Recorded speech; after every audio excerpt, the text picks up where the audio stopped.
Alright, now that the contain sketch is completed, we need to go in and create the offset. The offset is the orientation upon which the dragster will be oriented in the fixture that we're going to mill. It's the starting point for the tool pile, which would be 0, 0, 0 for X, Y, and Z. So to do that, our fixture is designed to where you will go out there and you will mill it from the back side. So we have in the back of the fixture, the dragster is actually held in the fixture using the CO2 shaft as you see here.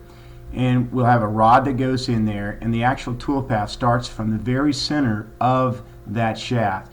And the reason it's at that center from the shaft, it creates a symmetrical cut on both sides of the car, or all four sides of the car if necessary. So what I'm going to do at this point is I'm going to go ahead and set myself normal to that back shaft right there.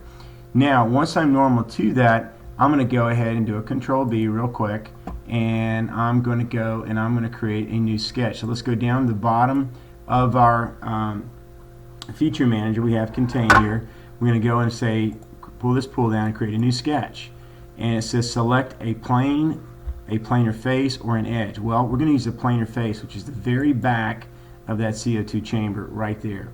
Now we're going to use circle by center, and we're going to go ahead and we're going to draft from the inside there.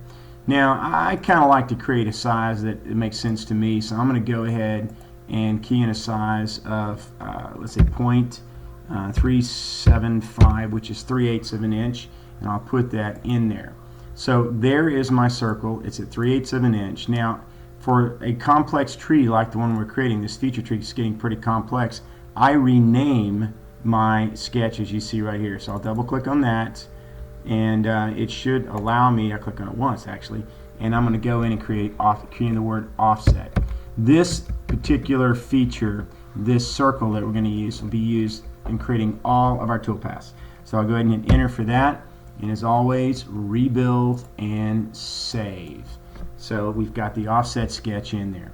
So now what I'm going to do is go ahead, and at this point in time I'm going to stop, and we'll come back to this.